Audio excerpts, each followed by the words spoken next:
చట్టం ద్వారా వినియోగదారుల చట్టం ద్వారా మేలు చేసేటువంటి అనేక కార్యక్రమాలు చేసి వినియోగదారుల చైతన్యానికి కృషి చేసిన వ్యక్తి నరేంద్ర శ్రీనివాస్ గారు.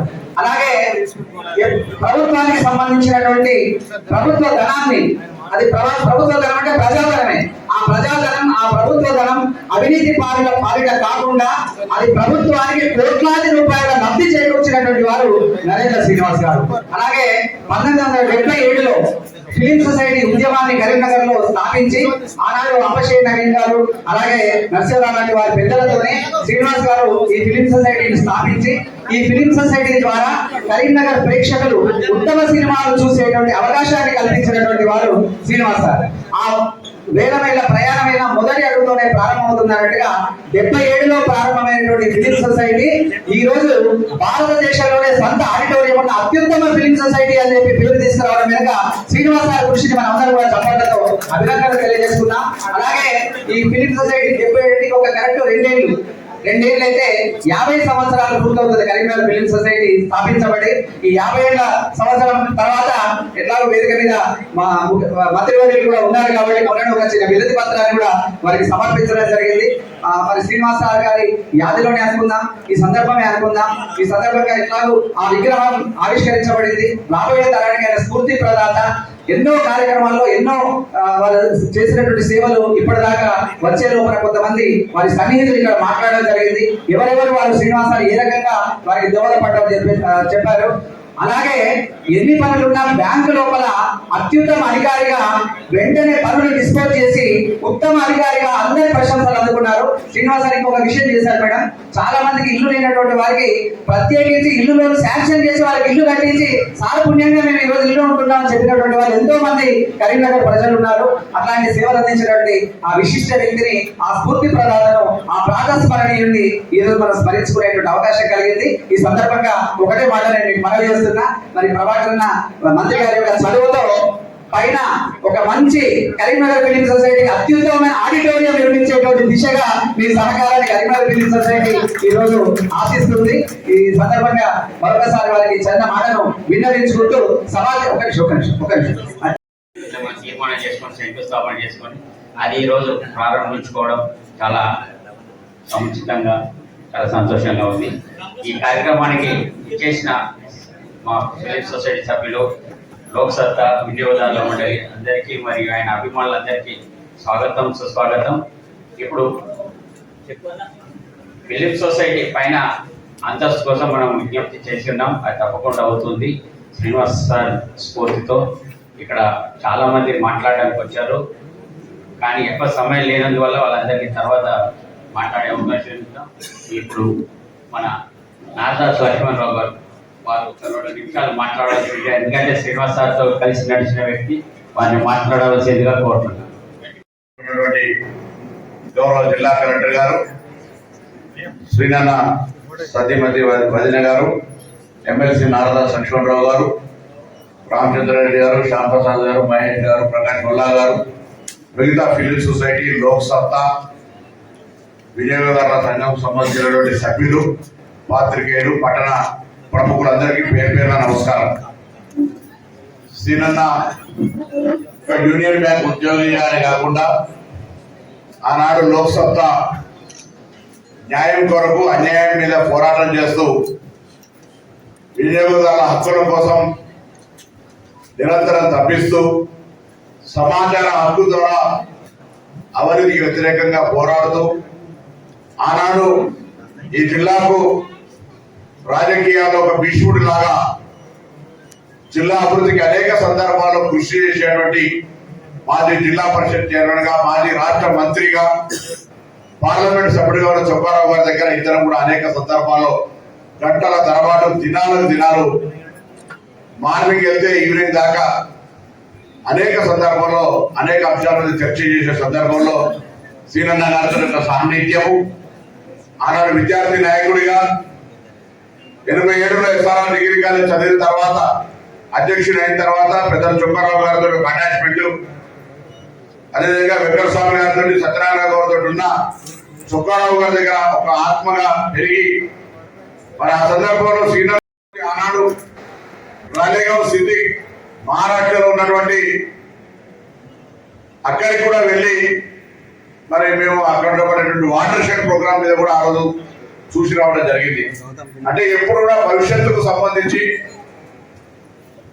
నీతి నిజాయితీకి మారుపేరుగా ఒకవైపు మరొక వైపు ఫిలిం సొసైటీ లాంటి స్వచ్ఛంద సంస్థల ద్వారా కళలను కళాకారులను ప్రోత్సహించేటువంటి కార్యక్రమం తీసుకుంటూనే నిజాయితీగా వినియోగదారుడికి ఇబ్బంది కలగద్దు, ఎప్పుడైనా మోసపోతే కన్జ్యూమర్ ఫోరం ద్వారా అన్న పేరే లోక్ సత్తా నాయకుడిగా, కన్జ్యూమర్ ఫోరం నాయకుడిగా, రైట్ టు ఇన్ఫర్మేషన్ నాయకుడిగా, ఇటు ఫిలిం సొసైటీలో ఒక వ్యవస్థాపకుడిగా ఈ సంస్థ అభివృద్ధికి కారణంగా ఇలా అనేక రకమాలుగా ఒక సామాజిక స్పృహతోటి తన ఆలోచన అందరూ కూడా పుట్టిన వాళ్ళందరూ అన్ని రకాల కార్యక్రమాలు చేయలేరు.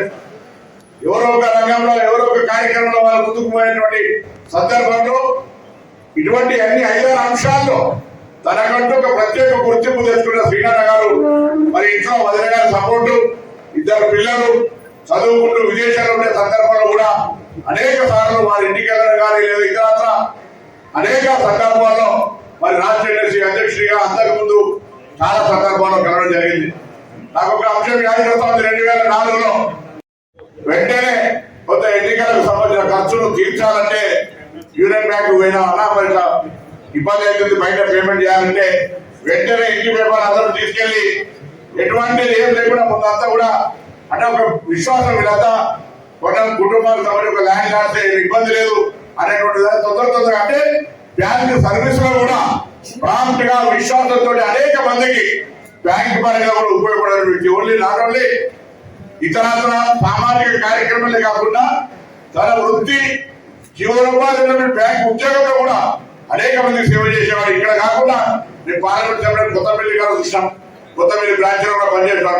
అనేక మంది ఉపాధి అవకాశాలు, నిరుద్యోగులకు ప్రత్యేకమైనటువంటి పథకాలు ఇచ్చి బ్యాంకులో స్కీమ్స్ ఇచ్చి వాళ్ళకు లోనింగ్ చేయించే విధంగా పేపర్ వర్క్ అంతా కూడా తనే టేబుల్ తిరిగి చేసేటువంటి వాడు. ఆ రోజు కూడా మాకు లోన్ తీసుకొని అప్పుడున్నటువంటి అది క్లియర్ చేసుకొని దాని తర్వాత మళ్ళీ ఎక్కడ కూడా అంటే నిబంధన ఒక పారదర్శకత ఇలా చొక్కారావు దగ్గర పెరిగి జిల్లాలో కూడా ఇవ్వాలని కూడా ఒక నీతి నిజాయితీగా పారదర్శకంగా ఆహార్నిశలు తిరగబడేటువంటి మనస్తత్వాన్ని నేర్చుకోగలిగిన ఆ సందర్భంలో శ్రీనగర్ దగ్గర కూడా అనేక మంచి విషయాలను నేర్చుకుని ఇలా ఒక కష్టపడి పనిచేసే విధంగా ముందుకు పోయేటువంటి ప్రయత్నం చేస్తా ఉన్నాం. తప్పకుండా రాజకీయ జీవితంలో చొక్కారావు గారు ఏ విధంగా మర్చిపోలేము, అదే విధంగా శ్రీనగర్ యొక్క సహవాసం కూడా చొక్కారావు గారి దగ్గర అనేక సందర్భాలు అనేక సంవత్సరాలు ఒకటి రోజు కాదు అనేక ఏళ్ల తరబడి సహవాసం చేసేటువంటి అవకాశం దొరికింది. అందుకే ఇవాళ నిబంధనలతోటి ఎవరితోటి ఒక ఆరోపణ కానీ ఎటువంటి విమర్శ కూడా పడేటువంటి అవకాశం లేకుండా మరి బాధ్యతలు నిర్వహించే సందర్భంలో అనేక సందర్భాల్లో ప్రజలు అవకాశము ఆశీర్వదనం ఇస్తా ఉన్నారు. తప్పకుండా జిల్లా అభివృద్ధి కానీ వారిద్దరు ఇచ్చిన స్ఫూర్తి నీతి నిజాయితీగా తీసుకొని ప్రజల యొక్క అంశాలు సౌకర్యాలు తీసుకునేటువంటి ఒక ప్రయత్నం చేస్తాం. బాధ్యత విద్య కావచ్చు, వైద్యం కావచ్చు, వ్యవసాయం కావచ్చు, లేదా ఉపాధి అవకాశాలు కావచ్చు, సంక్షేమ రంగం కావచ్చు, ఏది వదిలిపెట్టకుండా అన్ని రకాల ఈ జిల్లా అభివృద్ధి లోపల వారి శిష్యుడిగా చొక్కారావు గారి శిష్యుడిగా శ్రీనగర్కి సంబంధించినటువంటి చొక్కారావు గారి దగ్గర ఒక సాహసంతో నేర్చుకున్న మంచిని ప్రజలకు ఉపయోగపడే విధంగా చేస్తారనే మాట మరిగిస్తూ వారి కుటుంబ సహచరిగా మరి శ్రీనగర్ బయట తిరుగుతూ ఉంటుంటే నేను చూస్తూ ఉంటాం. పొలిటీషియన్ వైఫ్ కానీ లేకపోతే పోలీసులు వీళ్ళందరూ కూడా సమాజంలో తిరుగుతూ ఉంటుంటే ఇంట్లో వాళ్ళ సహకారం లేకపోతే సాధ్యం కాదు.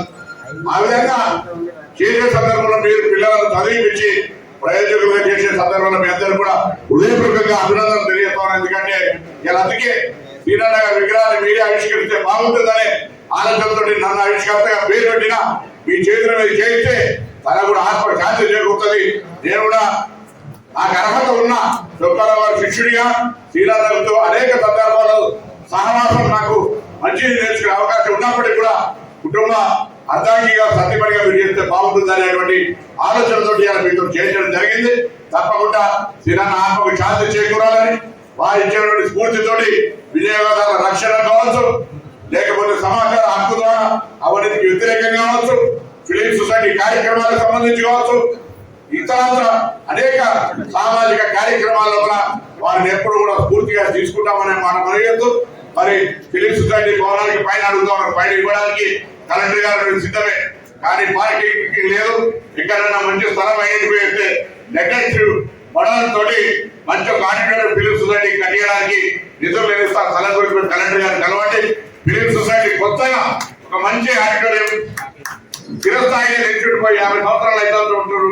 ఆ విధంగా చిరస్థాయిగా నిలిచుండే విధంగా నిధులిపించే బాధ్యత మాది. స్థల సేకరణ కలెక్టర్ గారు కూడా సానుకూలంగా ఉన్నారు. ఇది పూర్తిగా టైట్ ఉండి వస్తే 4 కార్లు రావు, 4 కార్లు పోవు. కాబట్టి ఆ ల్యాండ్ సేకరణకు సంబంధించి మీరు వెంటనే చూడండి.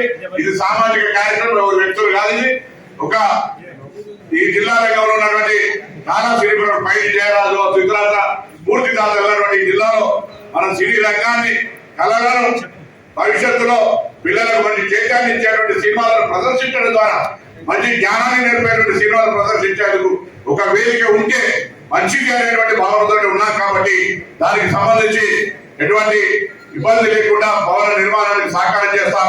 స్థల సేకరణ విషయంలో మీరు కొంత చొరవ చూపెట్టమని కోరుతూ మరొకసారి ఈ సందర్భంలో నరేంద్ర శ్రీనివాస్ గారికి మరి నివాళులు అర్పిస్తూ వారి ఆత్మకు శాంతి చేకూరాలి, వారిని స్ఫూర్తిగా తీసుకొని ముందుకు పోయే విధంగా యువత ఆలోచన చేయాలి. ఈరోజు మరి అనేకమైనటువంటి వక్ర మార్గాలు పిల్లలంతా చదువుకునే స్థాయిలో గంజాయికి అలవాటు పడి మారక ద్రవ్యానికి అలవాటు పడేటువంటి పరిస్థితి నుంచి ప్రతి తల్లిదండ్రి, ప్రతి సామాజిక స్పృహ కలిగిన వాళ్ళందరూ కూడా వాటిని నివారించడానికి నాకేదిలే సమాజంలో లేదు అనేటువంటి ఆలోచన కాకుండా మీ పిల్లలు కూడా భార్య పడకుండా ఉండాలంటే అటు చట్టంలో పనిచేస్తున్న పోలీసులకు కానీ ఇతరత్ర ఇటువంటి మారక ద్రవ్యాలకు సంబంధించిన విషయంలో కూడా మరి పిల్లలను నివారించే ప్రయత్నంలో అందరూ భాగస్వాములు కావాలని కూడా ఈ సందర్భంలో కోరుతూ మరొకసారి అందరికీ